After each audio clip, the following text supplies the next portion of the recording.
Fala, meus amigos, estamos aqui no nosso podcast Preach or Die. Nós estamos hoje com a ilustre presença de dois grandes evangelistas, Aidan Bueno e Vinícius Lima. É com muita alegria estar nessa mesa aqui com vocês e vamos começar se apresentando. Aidan Bueno, fala um pouco aí mais daquilo que Deus tem colocado no seu coração, aquela sua apresentação topíssima. Mano, eu sou da Igreja Dínamos, né? Junto com você, com o Vinícius. Me converti quando eu tinha 12 anos e desde que eu tinha 14 anos eu prego o Evangelho. Então hoje fazem 10 anos que eu evangelizo, que eu prego o Evangelho perdido. Eu tenho muito encargo em ver a Igreja de Jesus crescendo e alcançando lugares mais tenebrosos aí que existem da terra, do Brasil, de todos os lugares. Então é isso, eu amo falar de evangelismo e é nóis. Vamos aí. Amém. Vinícius, também explana um pouco aqui também a respeito de quem é você, pra galera conhecer mais. Legal. Cara, eu me chamo Vinícius Lima, eu me converti aqui na Dínamos, faz 2013 para 2014 eu me converti no Encontro com Deus, como basicamente quase todo mundo aqui da Dínamos. E desde então o Senhor tem colocado muito encargo no meu coração para falar sobre evangelismo, para treinar evangelistas, com bastante ênfase nas escolas, nas universidades. Então, é isso que Deus fala muito e queima muito no meu coração. Maravilha! E nesse papo de evangelistas, a gente vai falar sobre medicina. Aê!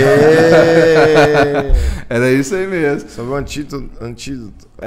Exatamente. Vamos falar sobre política aqui agora, que aí já corta.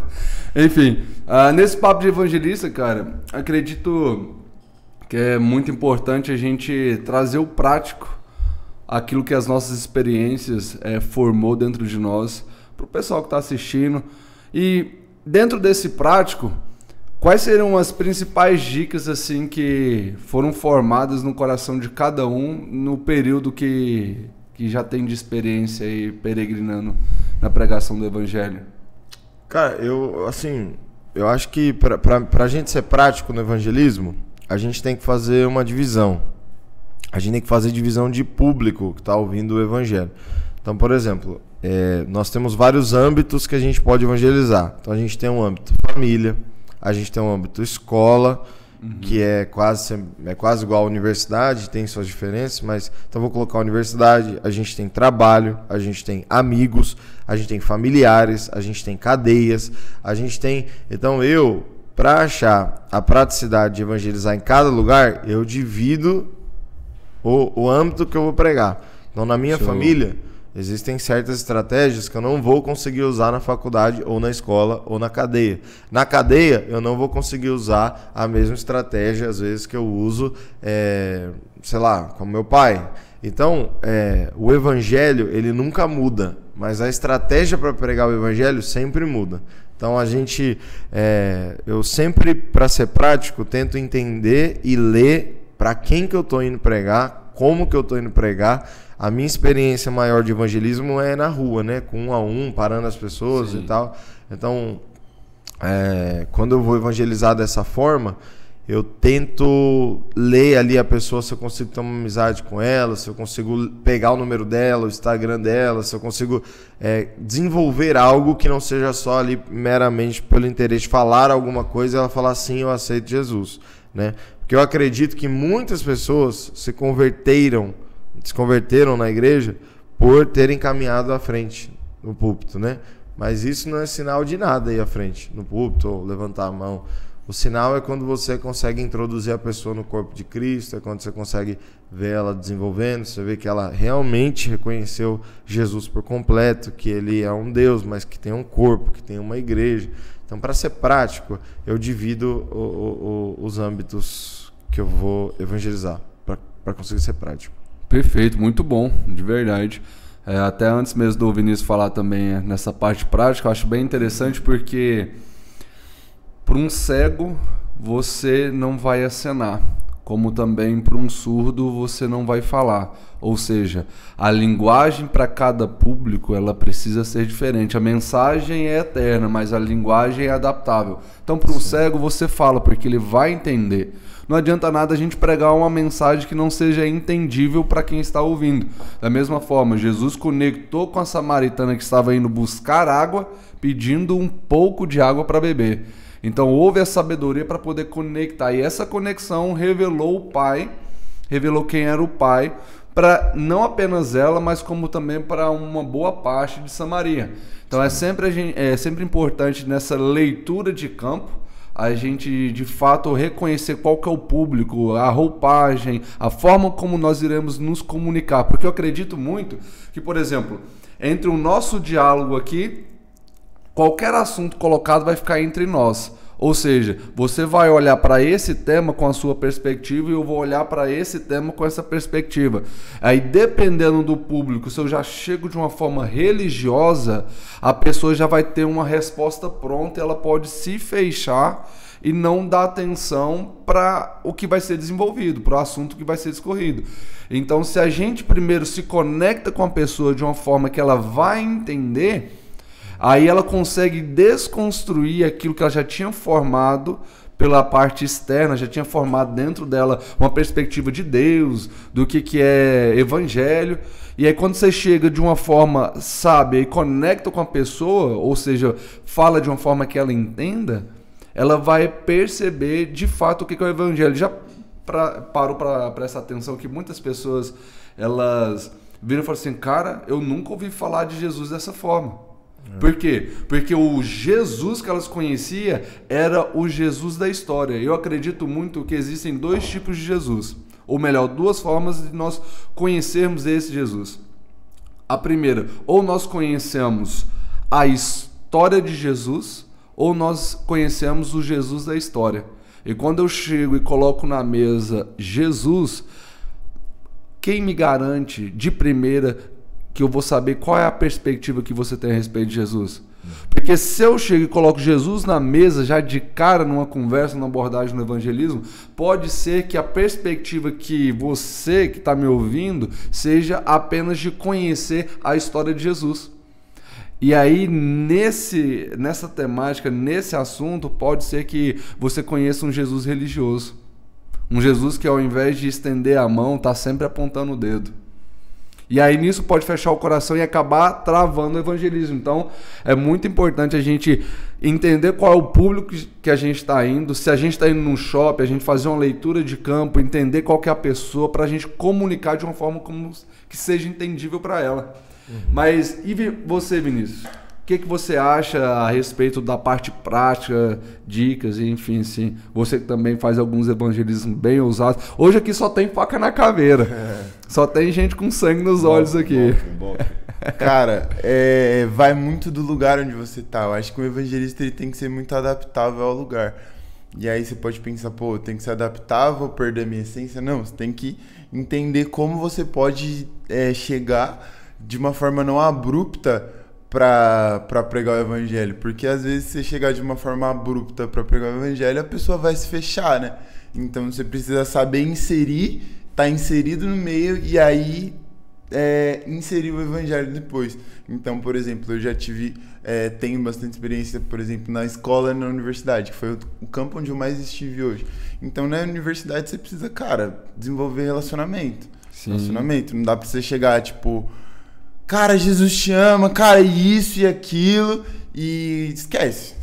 Os caras vão dar risada de você. Cara louco, rapaz. Dá um remédio pra ele. O que tá acontecendo? Então, conexão, cara. Sei lá, pergunta que aula que ele vai ter hoje. E eu acredito muito nisso, que a educação é uma porta pro evangelho ser pregado. Uau. Então, se você não é uma pessoa educada, você não se apresentou, se você não falou uma forma normal, sabe? Uma forma de uma pessoa, seja gente, sabe? Então, como que a pessoa vai credibilizar alguma coisa que você disse, sabe? Então, eu acredito que a educação é a primeira dos pontos práticos para você abordar alguém. E aí você vai, a partir da educação, o senhor vai dando oportunidade, você vai introduzindo e sabendo o lugar onde você fala. 2 pontos que o Vinícius colocou que eu achei bem interessante seja humano. Esse primeiro é muito importante a gente falar porque às vezes a gente quer ser místico demais no evangelismo e descarta a simplicidade. E aí uma pergunta que uma vez em oração o Espírito Santo fez para mim Nayan, se o próprio Deus se fez homem para se conectar com o homem, por que que nós no evangelismo a gente quer se fazer um anjo para se conectar com as pessoas? Quer ser místico demais para poder conectar com as pessoas. E às vezes pode ser através, você tá bem hoje? Você tá feliz? Alguém já disse que você é muito amado, que você é especial? Olhar no olho, devolver dignidade, você conversar com a pessoa, você sentir as emoções que a pessoa está querendo passar. Isso é parar para ouvir também e entender o que a pessoa está querendo dizer e não apenas o que ela está falando. Então é sempre importante no evangelismo a gente entender que não somos anjos, que a gente é humano e estamos conversando com pessoas. Um segundo ponto, que você colocou logo no início, é esse adaptar. Eu vou perder a minha essência? E eu acredito muito que, sendo bem objetivo na resposta, o limite é o pecado. Então, tudo aquilo que está antes do pecado, eu acredito que é válido ser feito. Por exemplo, Paulo, eu me fiz de louco para poder pregar para os loucos. Mas há uma linha do limite. Se não fere os seus princípios, eu acredito que pode ser feito. Mas se já fere os seus princípios, sendo bem a grosso modo, talvez você está fazendo evangelismo numa boate. Você não vai dançar até o chão. Porque dançar até o chão seria um exemplo, assim, a grosso modo, só para ficar entendido. Vai ferir os seus princípios. Você não louva dançando até o chão. Então, isso não seria interessante, nem sábio, nem prudente ser feito. Mas a roupagem para aquele ambiente, claro que de uma forma prudente também, é importante para você se conectar. Porque a gente está até aqui com um cara da moda, o cara estiloso aí. Inimigo da moda. Inimigo se veste no escuro. Não. Mas aí dá até uma coisa aqui também, uma dica a respeito aí de roupagem. Você que tem um entendimento maior a respeito das roupas, de estilo, o que você poderia passar para o pessoal que quer ir pregar o evangelho num lugar mais ousado? Cara, eu acho que assim, antes da roupa, autenticidade. Uau, né? Perfeito. Se você sente que a roupa vai roubar a sua autenticidade, então não põe a roupa. Porque tem gente que vai ficar tão cercado com a roupa que tá usando que não vai conseguir ser autêntico, né? Então ela vai ficar, ela vai se sentir mal, não vai conseguir falar. Na dúvida, vai de básico, né? O básico é bom por causa disso, porque o básico ele vai no ousado, ele vai no clássico, ele vai de roupa básica. Mas se você, por exemplo, tá indo vamos supor, né? Você quer entrar nesse quesito roupa e você quer usar, por exemplo, você tá indo numa festa punk, num punk rock, você tá indo numa rave. A gente até viu o João Paulo fazendo muito isso, né? Então, às vezes, um elemento que você põe já te ajuda, um óculos coloridão, aqueles aquelas Juliette, você coloca, sei lá, um Oakley Tiff, um Fleck Low, Fleck Jack, sei lá.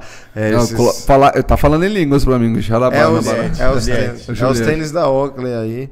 E aí, eu acredito que em relação à roupa, a nossa roupa é um outro idioma que a gente fala. Então, por exemplo, você fala português, você fala inglês, você fala espanhol, e você tem sua roupa que é um outro idioma que você fala também.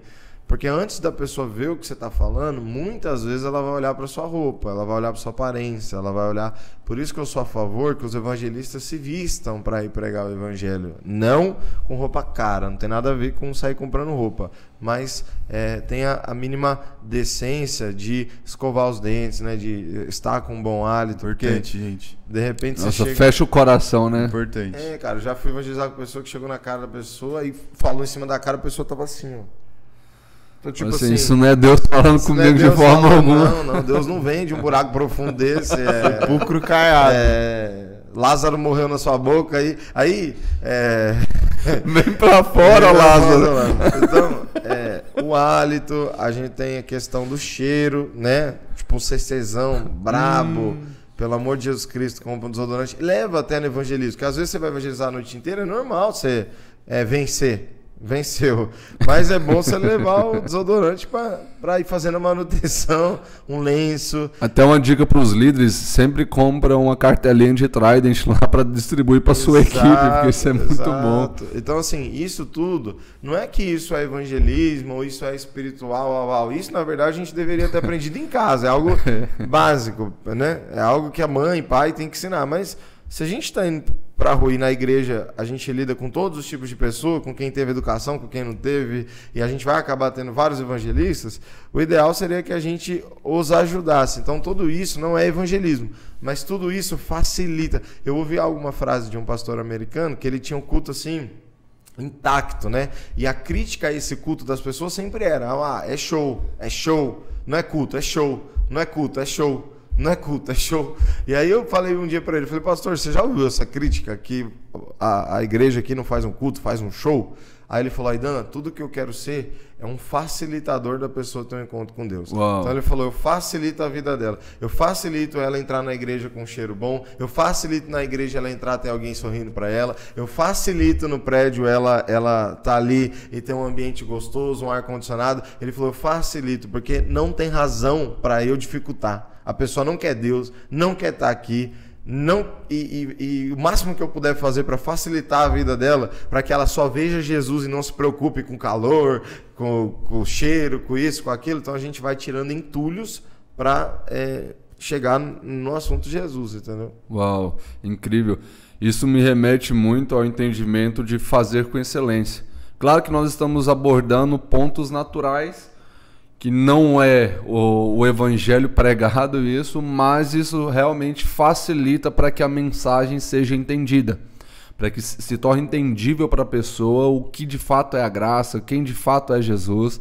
Porque fazer com excelência, nunca esqueço de uma frase que uma vez eu escutei: excelência, ela atrai os homens e honra a Deus. Ela constrange os homens e honra a Deus. Nunca esqueça também da palavra da rainha de Sabá, onde ali ela chega até o reinado de Salomão e ela é constrangida pela forma como Salomão estruturava, tratava os seus servos, enfim, como que era toda aquela estrutura do palácio, do templo. Então a rainha de Sabá ficou constrangida pela excelência que era exercido.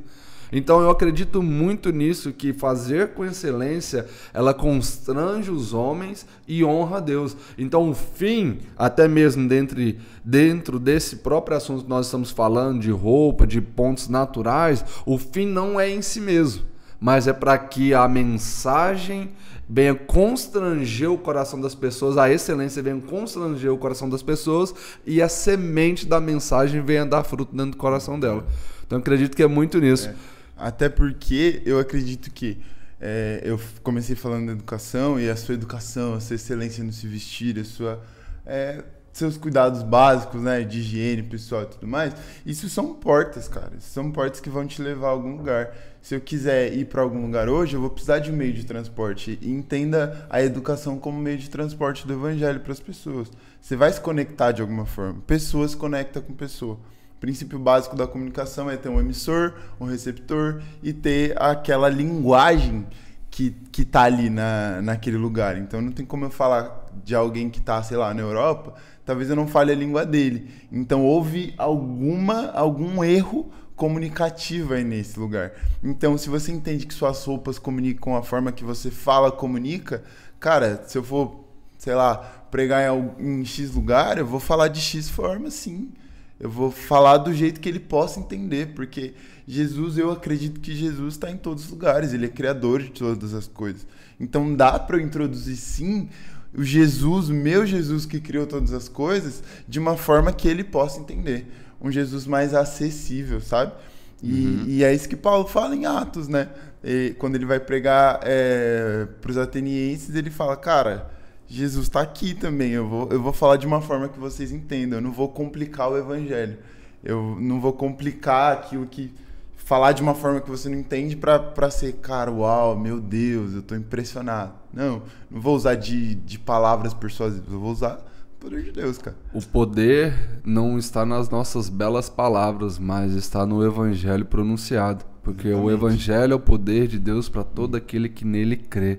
Então, não é uma forma bonita que precisa estar em xeque ou em atenção, mas é se realmente estamos pregando o evangelho dentro disso. Mas não descartamos esses pontos naturais, que é muito importante. Claro. Você começa pela educação e, cara, conversa com a pessoa. Uma hora o senhor vai abrir uma porta de você inserir lá a pregação, sabe? Conversa. É isso que eu faço hoje. Eu converso com a pessoa, tenho relacionamento. Uma hora o senhor vai abrir uma porta e você fala, sabe? Não é aquela coisa mais interesseira, tipo, cara, vai lá, por favor, repete essa oração comigo, vamos, rapidão aqui. Eu lembro do Aidan falando algo que pessoas não são troféus. Então a gente precisa de fato olhar para as pessoas não como troféu, mas sim como nosso irmão. É como um exemplo que eu ouvi uma vez, uma entrevista que fizeram para um grande avivalista, e aí esse homem, ele por muito tempo ficou preso, e aí certo dia ele cumpriu a pena dele e foi liberto.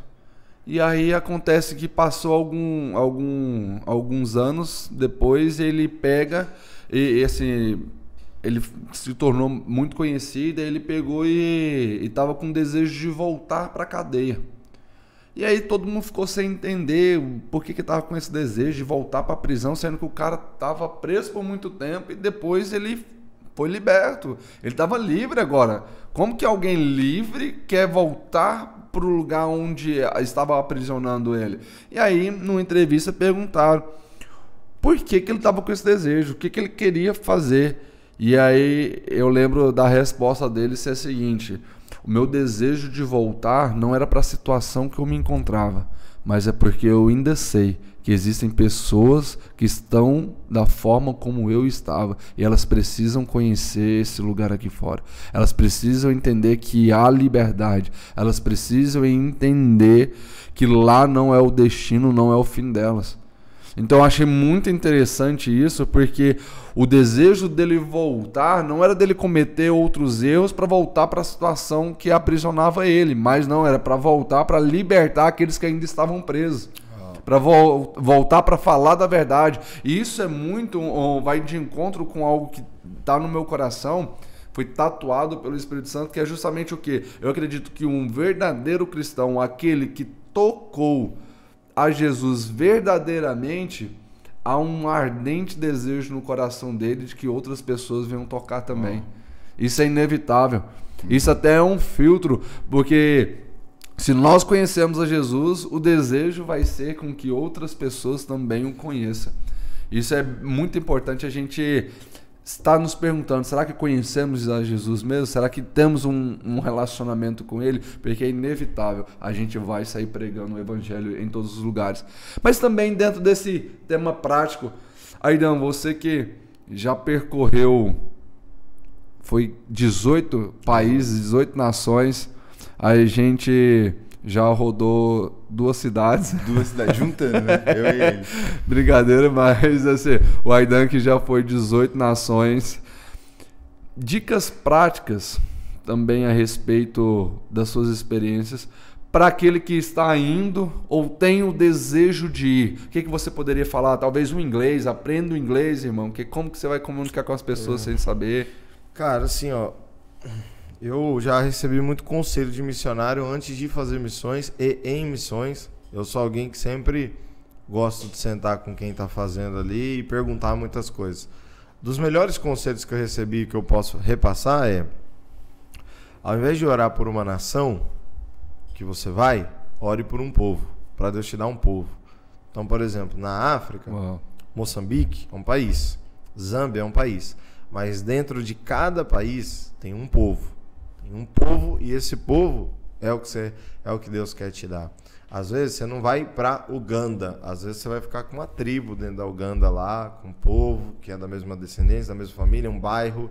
A Bíblia faz essa divisão entre povos, nações, tribos e línguas, né? Então você pega um povo, ele tem um tamanho, uma nação tem outro tamanho, língua tem outro tamanho, e nações, né? Povos, nações, tribos e línguas. Tem outro tamanho a nação, é um país. Então, dentro dessas divisões, às vezes Deus te dá uma língua, às vezes Deus te dá um povo, às vezes Deus te dá uma nação, às vezes Deus te dá... Você tem que ver qual parte da divisão que Deus quer te dar disso. E eu oraria pedindo a Deus para que conectasse meu coração com o povo. Isso foi um conselho que eu recebi de um irmão que está lá no Senegal. Outro conselho que eu recebi foi, quando você estiver se preparando para missões, vamos supor que você queira, né, ir para um país que fala árabe. Cara, aprende inglês mesmo assim. Você quer ir para um país que fala francês, aprende inglês mesmo assim. Eu quero ir para um país porque é uma língua que fala no mundo inteiro. Então, hoje existem alguns idiomas que você pode se comunicar no mundo inteiro. Então, o árabe é um idioma que você vai falar em grande parte da África, é um idioma que você vai falar na Ásia, e é um idioma que você consegue falar em muitos outros países do mundo. Depois você pode falar o espanhol. O espanhol você vai falar na América Latina inteira, você vai falar na Espanha, você vai falar em muitos países. É um conjunto de países que falam espanhol. Você tem o inglês que você vai poder falar no mundo inteiro, né? Então hoje o mundo inteiro fala inglês. Tem o russo, que você vai poder falar em toda a Ásia, Rússia, e também você consegue ver hoje russos espalhados pelo mundo inteiro. E tem um outro idioma que você pode aprender, que é o mandarim, ou outro idioma lá que a China tem, são dois, né, oficiais. Então você aprende o idioma da China, porque também hoje você acaba se comunicando no mundo inteiro com os chineses. Esses são 5 idiomas que você, se você aprender, você consegue se comunicar em qualquer país do mundo. E outras línguas vêm deles. Então, a gente tem lá na Ásia Central, né, o Cacaquistão, o Uzbequistão, o Quirguistão, todos eles têm a raiz deles no russo. Então, você falar russo, você fala com eles, você entende. O árabe, ainda que seja diferente por região, se você souber o árabe, você não vai estar perdido. Então, assim, eu aconselharia o missionário a aprender idiomas, a orar por um povo. E uma dica prática é que antes de você se preparar para um país, por exemplo, estou indo para um país X agora, o que eu estudaria? Eu criei um método chamado PET, que é o quê? Política, economia, educação e turismo. PET. Uau. PET. Então você estuda política do país, o que está acontecendo politicamente, para você não chegar perdido. Às vezes você não sabe se é uma ditadura, o que está acontecendo, é o socialismo, é o comunismo, é de direita, de esquerda, é conservadora, o que é.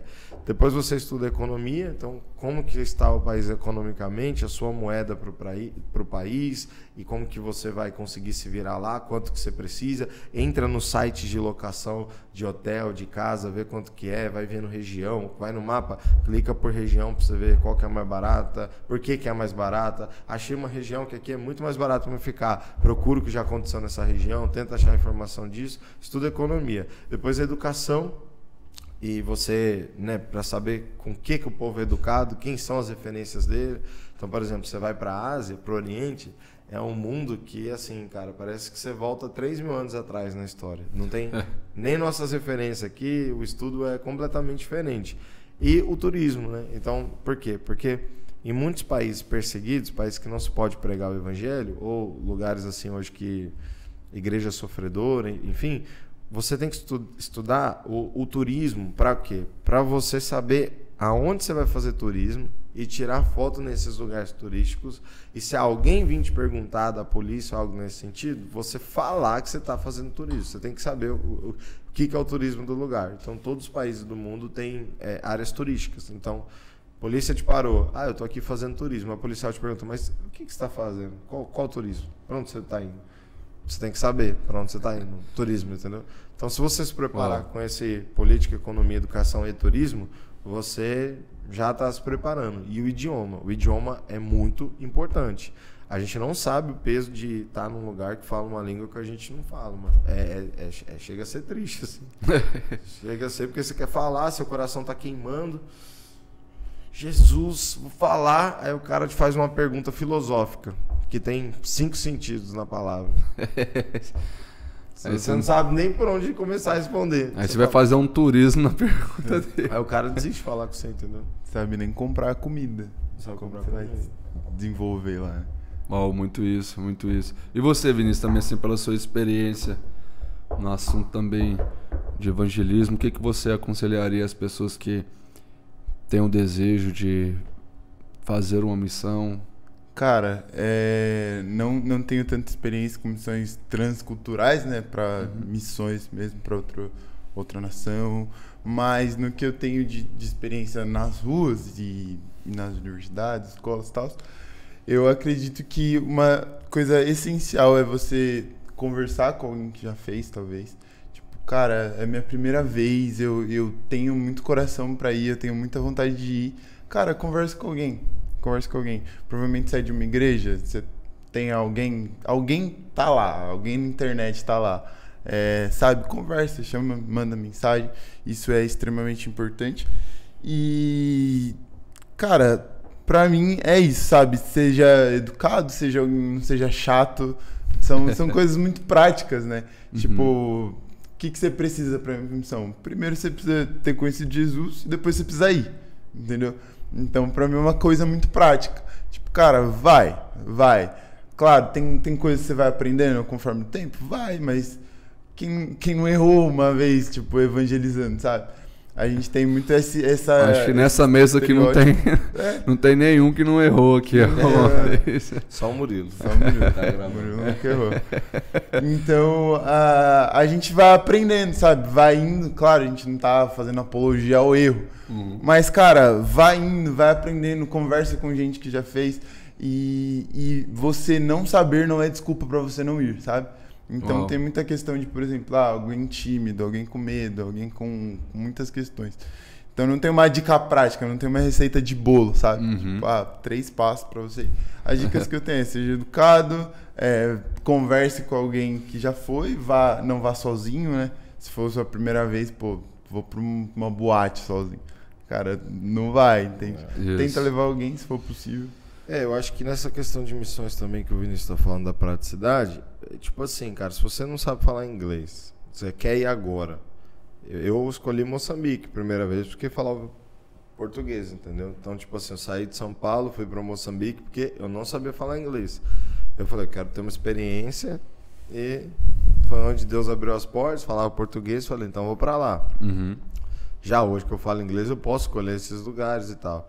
E aí, mano, eu faço uma grande diferença também aqui entre experiência missionária e missões, né? Eu nunca vi ninguém fazer essa diferença, mas é muito importante fazer essa diferença. Uau. Experiência missionária, o cara fica 6 meses, o cara fica 1 ano, 1 mês, 1 semana. Ele não tá fazendo missões, né?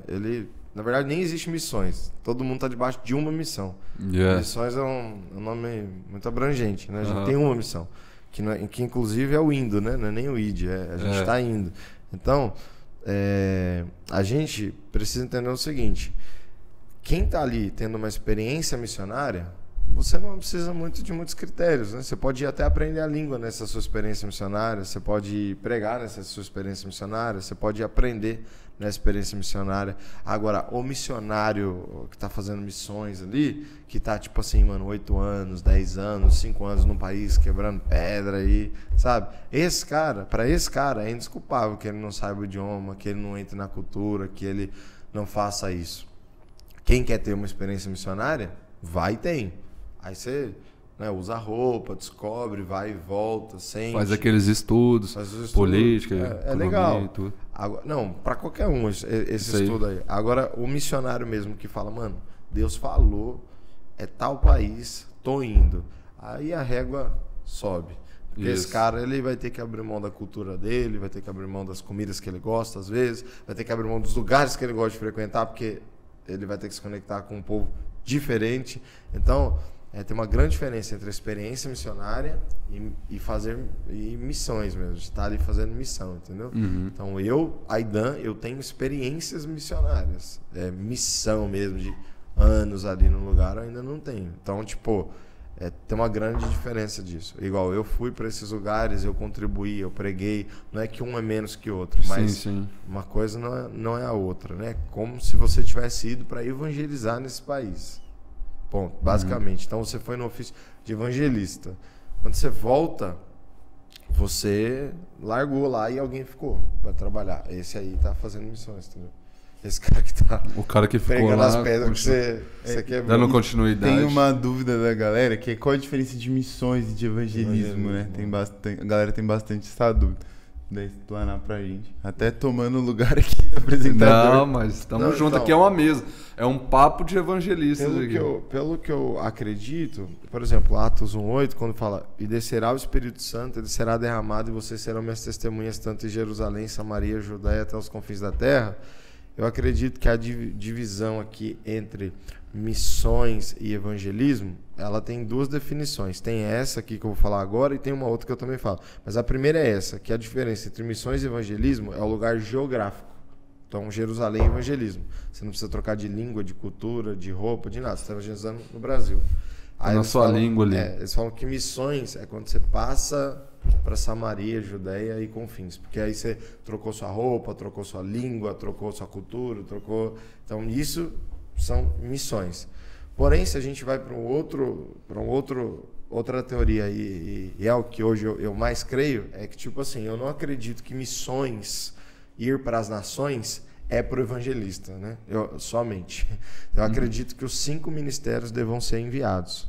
De verdade mesmo, diante de tudo que eu vi, inclusive vai estar no meu próximo livro, vou escrever sobre isso. Amém. Os 5 ministérios no campo. Por quê? A gente tem déficit de envio de mestre. O mestre não quer ser enviado e o pastor não quer enviar o mestre. Então as igrejas estão sofrendo com o ensino no campo missionário. O apóstolo não é enviado. O profeta, a gente nem vê necessidade de enviar profeta. A gente só quer enviar o evangelista. Aí envia o evangelista, mas o evangelista está pastoreando uma igreja e o cara está triste na vida no campo missionário porque ele é evangelista, não é pastor. Mas a igreja só sabe enviar evangelista. Então a igreja tem que enviar os 5. Tem que enviar o pastor, porque não existe o ministério missionário, né? Não existe 5 ministério missionário. É o apóstolo, o profeta, o evangelista, o mestre e o pastor. Então, os 5 ministérios têm que fazer missão. Agora, eu sou pastor, por isso eu não vou. Você tinha que ser o primeiro aí. Eu sou profeta, por isso que eu não sou enviado. Você tem que estar lá. Porque no campo missionário é onde o pastor vai precisar de você para dar palavra de vida, trazer a igreja para orar, para se levantar. E o evangelista também tem que estar lá. Ele vai estar quebrando pedra, ele vai estar puxando na mão do pastor, falando: pastor, vamos junto, vamos ganhar aqui, ó, você cuida, você faz. O mestre tem que estar lá baseando o ensino da igreja. Quem vai fazer a apologética da igreja? Quem vai defender a igreja culturalmente, socialmente, se não for o mestre? Então, eu quero ver os 5 ministérios envolvidos. Meu sonho é ver os 5 ministérios no campo, mano. Meu sonho é ver os 5. Porque o mestre, ele é muito confortável estudando. Mas Jesus não falou: porque você é mestre, senta aí na mesa e fica estudando o dia inteiro e não prega. Não existe chamado para mestre. Jesus nunca vai deixar isento o mestre de pregar. Exatamente. Fica meio um déficit, né? Exatamente. E porque a gente, entendendo a igreja como um todo e como um corpo, se vai só o evangelista, vai só um dedo, né? Vai só uma parte, só um dedo, né? No lugar. E missões, que você falou da diferença entre missões e evangelismo, é isso para mim. Evangelismo, tem um ministério evangelístico que está pregando o evangelho. Então você faz evangelismo no Brasil, você faz evangelismo nas nações, você faz evangelismo ali. Agora, nessa segunda, o que é missões? Missões é uma missão que vai culminar em igreja. Para mim, tudo tem que culminar em igreja, que vai abranger os 5 ministérios. E aí nós vamos ter plantações de igreja, implantações de igreja. Tem gente que acredita que igreja não planta, nasce. Tem gente que acredita que se planta a igreja. Não importa. Mas vai culminar em uma igreja, em um organismo vivo chamado igreja, que é parte do corpo de Cristo. Então, isso para mim é missões. E evangelismo, você pode fazer ele aqui, lá, cá. Evangelismo, né? A evangelização é compartilhar as boas novas para mim. Eu até acredito muito que dentro disso que nós estamos falando, que todo cristão ele precisa ter no mínimo 4 amigos. Que eu, como ofício evangelístico, o ofício de evangelista, tenho que ter no mínimo 4 amigos, sendo eles um pastor, sendo eles um mestre, sendo eles um apóstolo, sendo eles um profeta. E assim também se aplica para cada um. Se você é um profeta, você precisa ter no mínimo 4 amigos, que é os outros 4 ministérios, os outros 4 ofícios que vai caminhar junto com você. Por quê? Porque quando eu estiver perecendo no ensino, eu recorro ao meu amigo, que é mestre, que ele vai poder me instruir. Quando eu for enviado, quem me enviará? O apóstolo vai me dar direção para eu poder ter a visão mais clarificada da onde ir. O pastor vai me aconselhar, vai me abraçar, vai estar junto comigo. E o profeta também vai ouvir de Deus e vai cooperar para aquilo que o Espírito Santo já tem gerado dentro do coração. Então, a gente precisa ter no mínimo esses 4 amigos. E até dentro cooperando também para o que o Aidan falou, a questão do evangelismo, eu acredito muito que evangelismo é o ato de pregar o evangelho. É justamente você compartilhar a boa notícia. E pregar o evangelho, eu acredito que isso não é destinado apenas para o evangelista. O id ou o indo não é apenas para o evangelista. Porque se a gente for ver a distribuição dos ofícios ministeriais, está em Efésios 4:11. Mas só que o indo está em Mateus 28. Ou seja, está antes. E é interessante que a gente fala assim, eu não sou evangelista, então não vou pregar o evangelho. Mas espera aí, Jesus não falou para o evangelista pregar o evangelho. O Jesus não falou para o evangelista ir e fazer discípulos, e pregar para toda criatura. Não. O Jesus, quando falou o id, ele estava falando com os discípulos. Então a questão não é para o evangelista, é para os discípulos. Então, Vinícius, você pode não ser um evangelista, apesar que só tem evangelista aqui nessa mesa. Mas suponhamos, Vinícius, você não é evangelista, entretanto, você é discípulo? Então prega o evangelho. Aidan, você é discípulo? Prega o evangelho. Nayan, você é discípulo? Prega o evangelho. Então o ser discípulo é um filtro para pregarmos o evangelho. Porque o id é para os discípulos. A grande comissão é formada pelos discípulos. Então se você diz que o id não é para você, você está dizendo que você não faz parte da grande comissão. Então você está dizendo que você não é um discípulo. É um filtro para sabermos se somos discípulos ou não, é se nós estamos pregando o evangelho. E missão também, então o evangelismo é pregar o evangelho, você compartilhar a boa notícia em todos os lugares, como o Aidan falou, na sua cidade, você ir ali compartilhar a boa notícia para as pessoas e tudo, com a mesma roupagem, a mesma língua. E missão eu também acho bem interessante a gente acrescentar algo, até mesmo com a minha própria experiência. Eu já tive o privilégio de ir para os Estados Unidos, morei um tempo lá.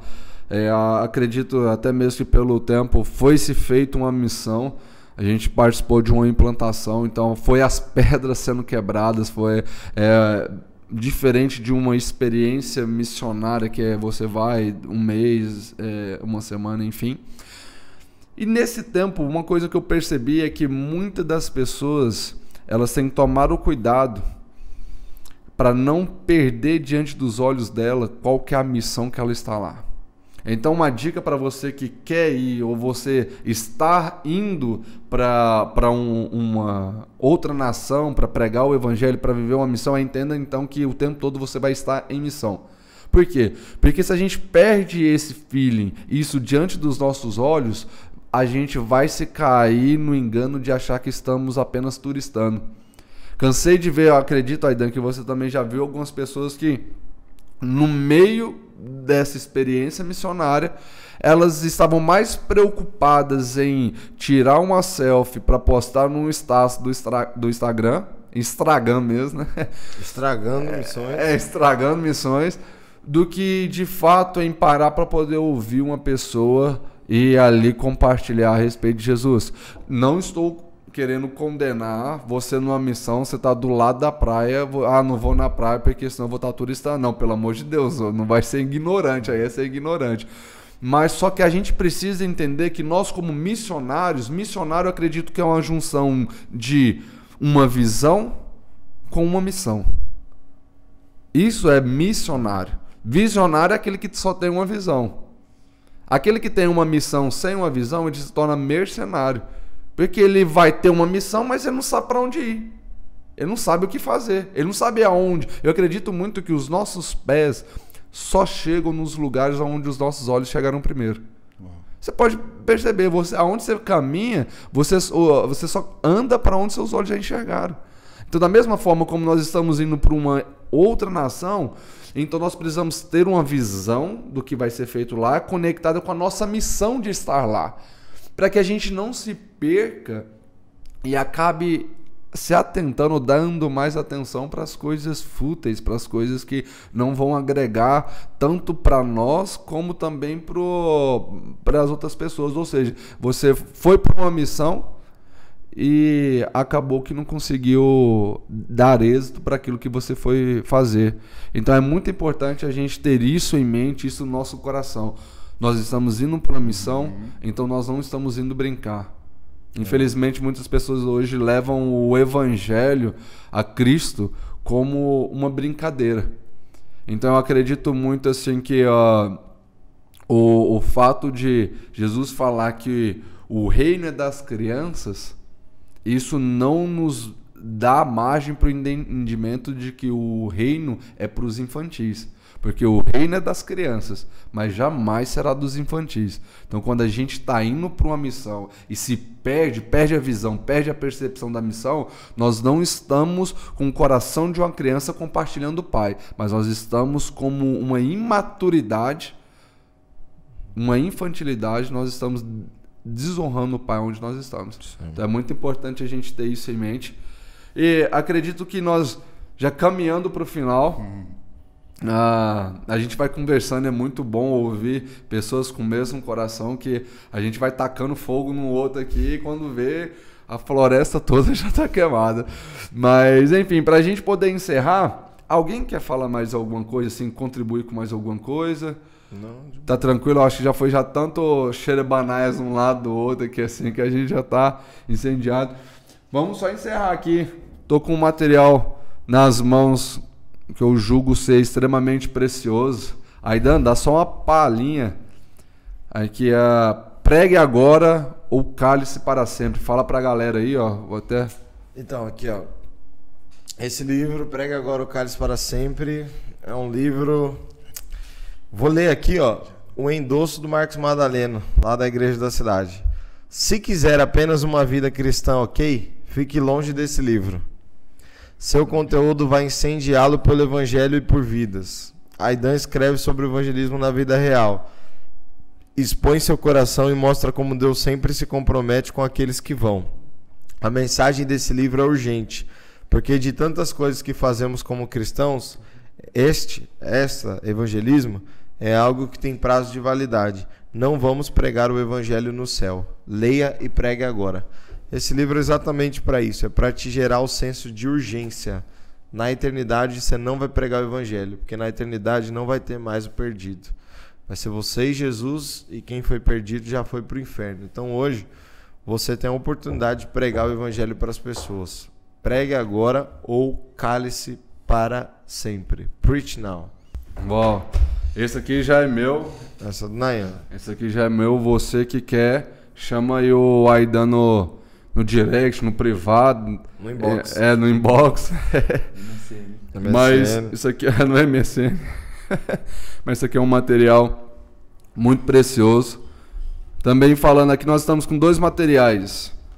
Um foi a Igreja de Duas Pernas, que é o privilégio que Deus me deu de poder estar escrevendo aqui nessas folhas de papéis aquilo que Ele escreveu no meu coração. E outro é esse Pregue Agora ou Cale-se para Sempre, que são 2 bombas. Acredito que o objetivo é de fato treinar e equipar a grande comissão para que flua na arte da pregação do evangelho. Eu acredito que pregar o evangelho é uma arte. E como toda arte, nós precisamos aprender como exercitá-la, como realizá-la. E a Igreja de Duas Pernas é bem tudo aquilo que nós vivemos. O que é o nosso estilo de vida? Porque nós acreditamos que a igreja ela não é formada por 4 paredes, mas ela é composta por 2 pernas. Uau. A igreja somos nós, e a igreja do século XXI está esperando com que o perdido vá até ela. Mas a igreja de Jesus, ela vai até o perdido para poder representá-lo. Então a Igreja de Duas Pernas e Pregue Agora e Cale-se para Sempre é um livro para você que deseja fluir na arte da pregação do Evangelho. Você precisa ter aí com você. Vai te abençoar muito. E, enfim... Esse é meu. Ah, esse aqui é do Aidan, esse aqui é meu. A gente já tá aqui já trocando livros de evangelismo. Trocando materiais de evangelismo. Olha só que bênção. Maravilha. Muito bom ter vocês aqui.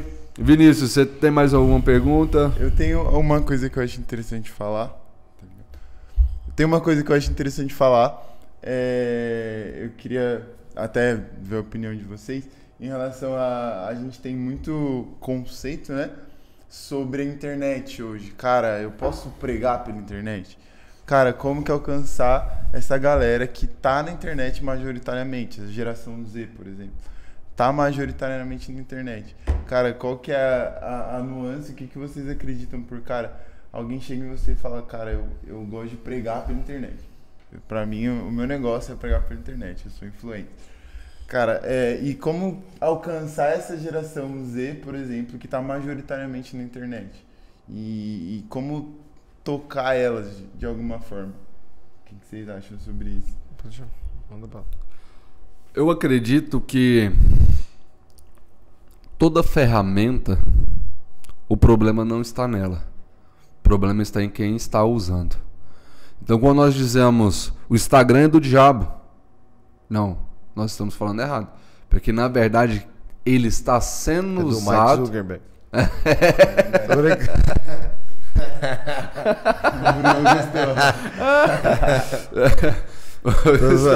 Só para descontar. Mark Zuckerberg.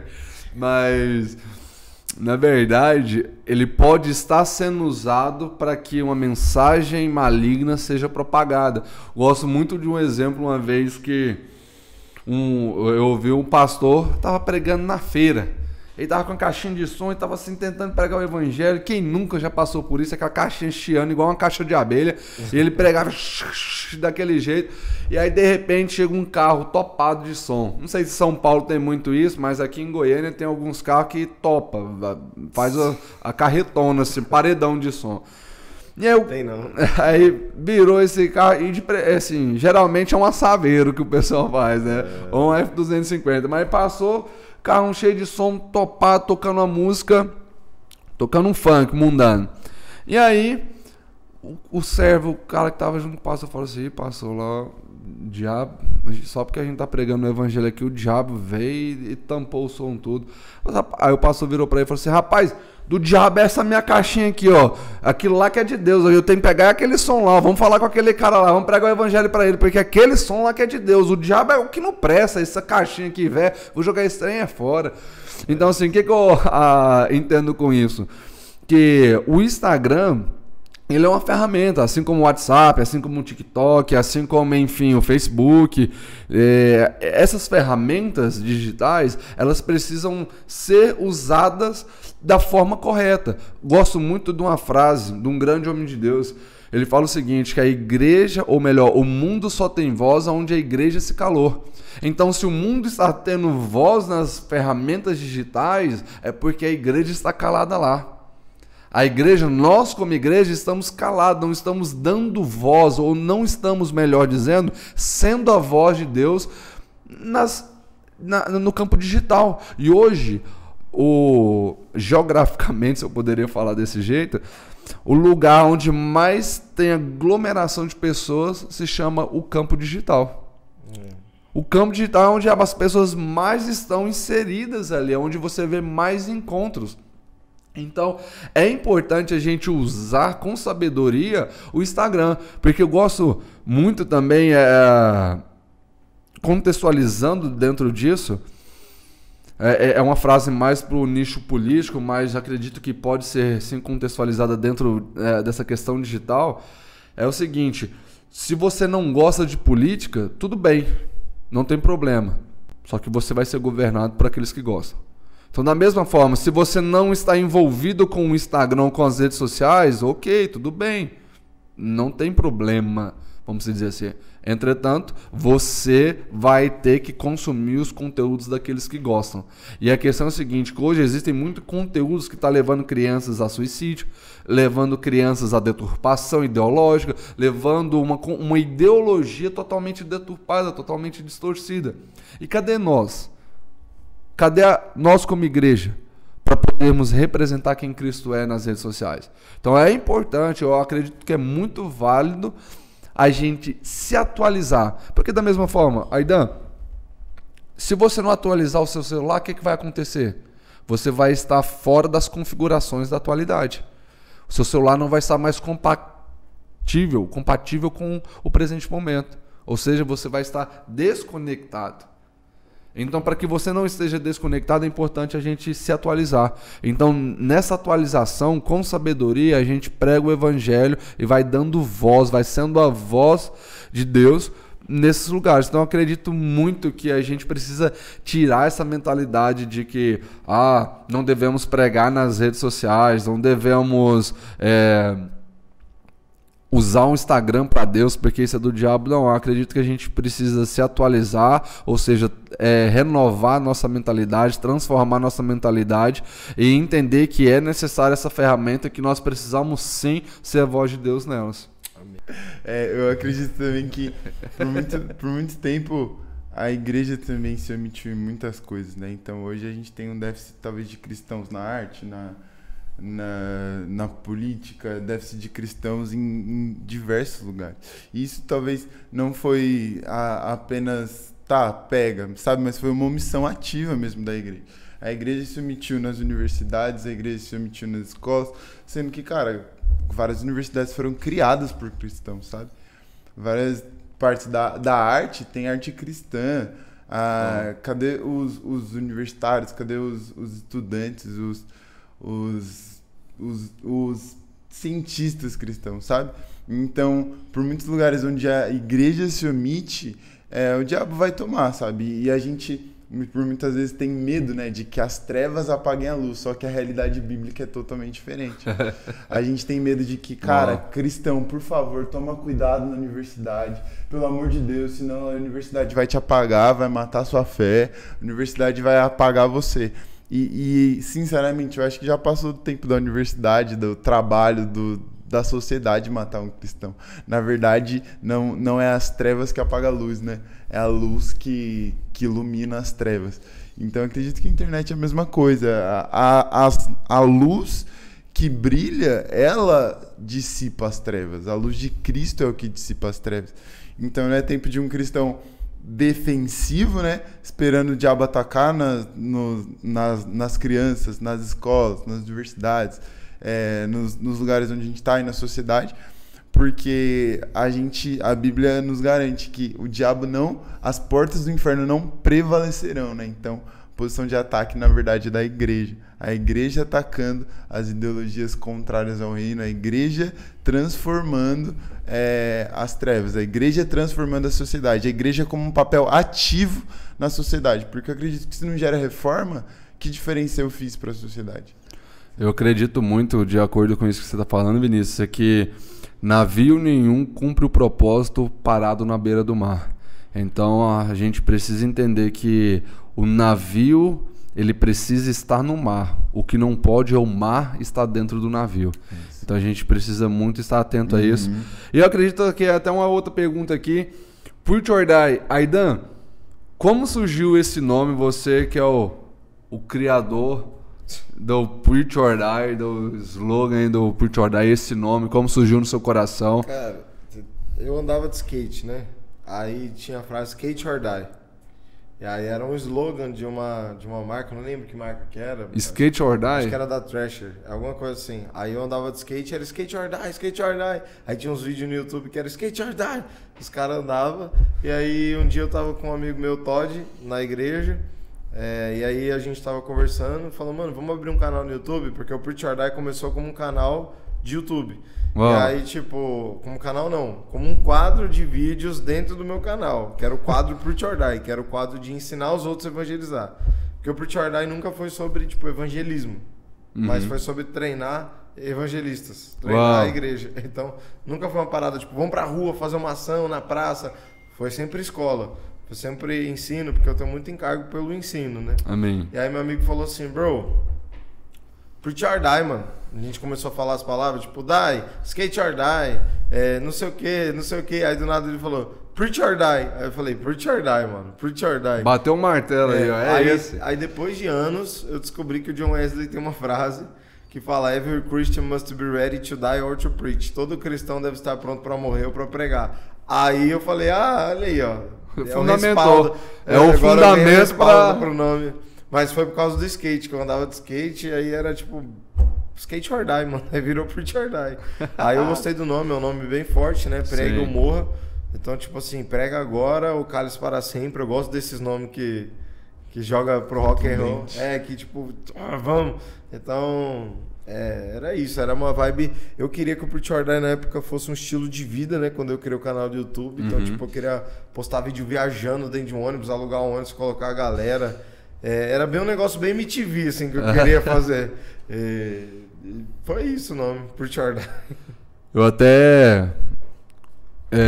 vendo esse nome, Preach or Die, e a gente aqui em Goiânia, nós damos continuidades nisso. Não, vocês são Preach or Die hoje. E aí, até na própria orelha aqui do meu livro, eu coloquei assim, Preach or Die, que é pregue ou morra. Aí eu coloquei o seguinte, pregue até morrer ou morra pregando. Mas não viva sem pregar. Morra tentando. Pregue até morrer ou morra pregando, mas não viva sem pregar. Por quê? Pregue ou morra. Então é pregue até morrer ou morra pregando, mas não viva a sua única vida sem pregar o evangelho. Pegou aí, ô? Pegou essa chave? Telespectador. Mas enfim, agora alguém tem mais alguma coisa? Cara, não, foi uma honra estar aqui, só isso, agradecer, privilégio. Acredito que Deus vai te usar, nos usar, e Deus está levantando uma nova safra de evangelistas no Brasil. Eu acredito que hoje a gente vai começar a ver muita gente. Hoje, né, os maiores evangelistas assim que eu tô vendo são digitais, né? São os adolescentes que estão pregando TikTok. Tá tendo um movimento absurdo de pregação online. Muita gente surgindo pregando. Até o Guilherme Batista mesmo lá com o retiro lá dos TikToks e tal. Mano, é incrível isso, né? Incrível. The Jesus Clubs nos Estados Unidos, que é um movimento de pregação por adolescentes. Nos Estados Unidos está uma onda muito grande agora de geração Z.